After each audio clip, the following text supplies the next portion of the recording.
just the right way at the perfect time. Previously, I talked a great deal about trust and about this knowing and about shifting your perceptions out of this idea that somehow you are separate from the divine intelligence that is universal. The obvious thing to remember about a universal intelligence is that if it's universal, it is in all places.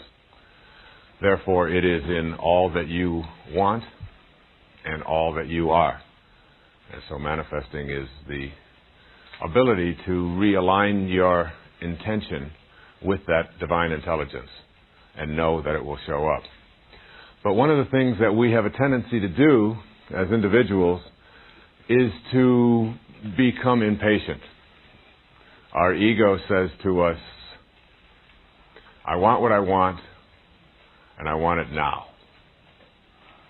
And we have a tendency to try to tell the universal intelligence, or to tell God, or the metaphor that I used earlier as God is like the ocean and we are like a glass. And so we are really a glass of God, if you will. We are a piece of God.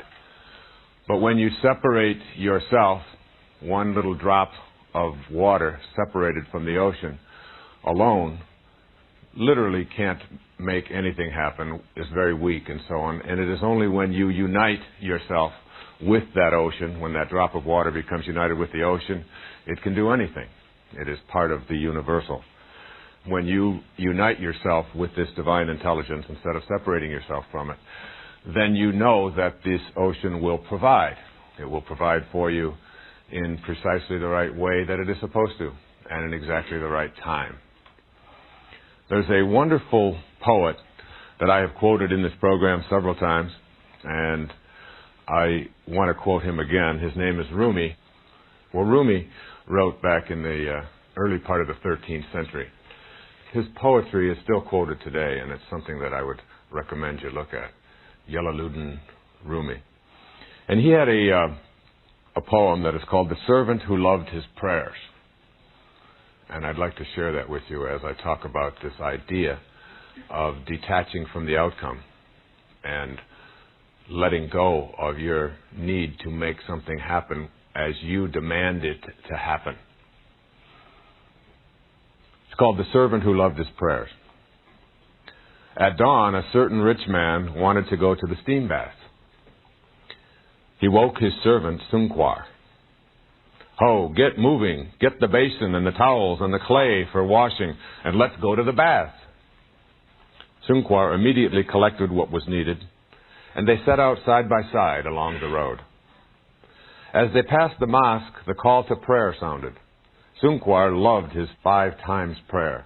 Please, Master, rest on this bench for a while, that I may recite Surah 98, which begins, You who treat your slave with kindness.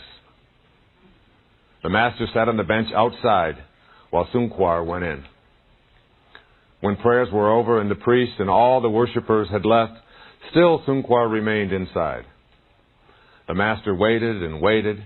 Finally he yelled into the mosque, Sunkwar, why don't you come out? I can't. This clever one won't let me out. Have a little more patience. I hear you out there. 7 times the Master waited and then shouted. Sunkwar's reply was always the same. Not yet. He won't let me come out yet.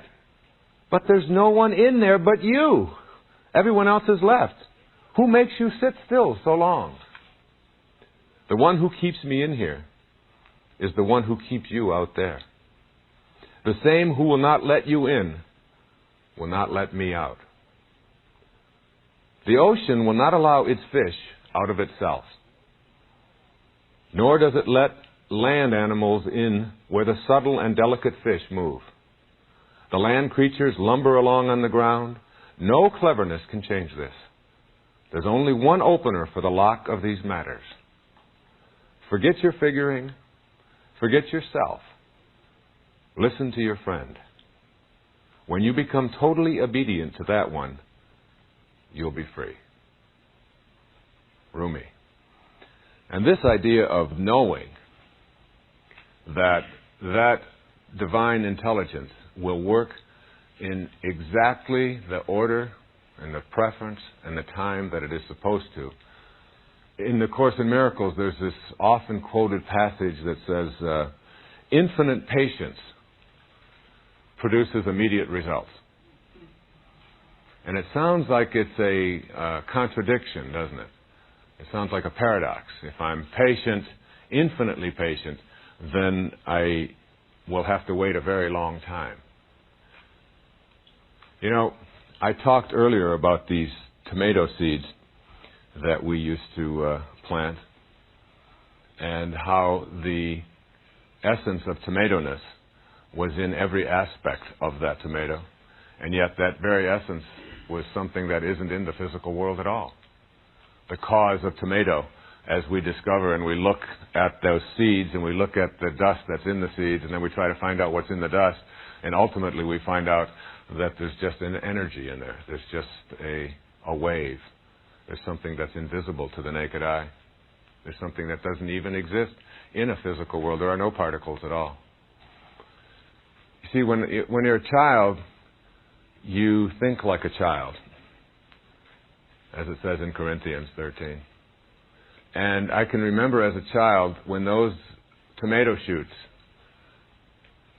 surfaced above the ground sometime in June, back there in Mount Clemens, and they would come up about 4 or 5 inches above the ground. I remember one time getting down there and looking at those tomato shoots and trying to hurry them along. And I got down on my knees and I started tugging at them as a little boy, maybe 3 or 4 years old. And I remember Mrs. Scarf saying, no, you can't do that. And I was like trying to hurry it along. And this idea of attempting to hurry along the divine intelligence is something that we do with our egos all the time. Obviously, creation reveals its secrets by and by, as it is supposed to, as it is ordained. And when you get down there and start tugging at those shoots, and I remember pulling at one, and I pulled one just a little bit too hard because they're still not firmly entrenched. They don't have very long roots, tomato plants. You can pull them out with hardly any effort at all. And I pulled one right out into my hand, and that was the end of that tomato. There was no possibility because I was attempting to do something that interferes. This principle of detaching ourselves from outcome, along with having infinite patience, is really essential to your manifestation process. It is inconsistent with what we have a tendency to think is the way things should be working. Because if I do everything that I'm supposed to, if I follow all of these principles, and I set down all of the rules, and I get it all organized, then I expect that I'll have results. That's the time in our lives that I referred to earlier in the very first principle of being the warrior, going from the athlete to the warrior. That's the time in our lives when we set our goals. And there's nothing wrong with setting goals. I've written about it and talked about it on many programs right here at Nightingale Conant and in many of my books. But the idea of thinking that setting goals and then just going about and having them show up is still the thinking that keeps us sort of stuck back at the warrior phase of our development. It inhibits us from moving to higher places wherein we can begin to manage the coincidences of our lives, which sounds like a contradiction, doesn't it? If it's a coincidence, you can't manage it. If you're managing it, then it's not a coincidence. But when you begin to transcend some of these paradoxes, when you reach a higher level. So setting goals is one thing, and it's something that we do in the earlier stages of our spiritual development.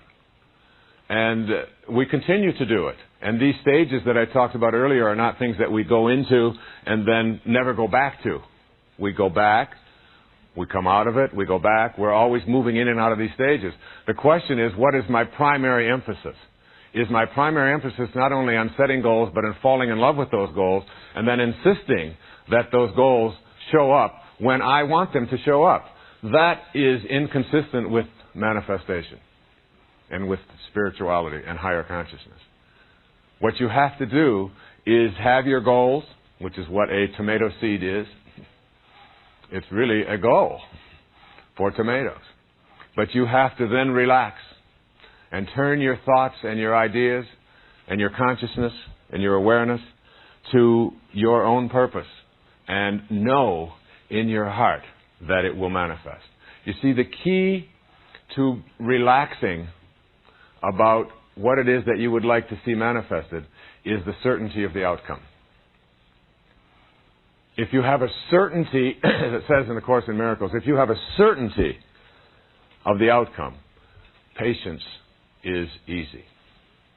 If you are uncertain of the outcome, if you're not sure how it's going to work out, or if things are going to fall into place the way you would like them to, if you have that uncertainty, then you will not be able to be patient. So patience, infinite patience, is really like a trusting in God. And when you trust in God, you're trusting in the wisdom that created you. And when you trust in the wisdom that created you, you're trusting in yourself as well. Because you can never be separate from that wisdom. So patience and trust and awareness and higher consciousness are absolutely essential.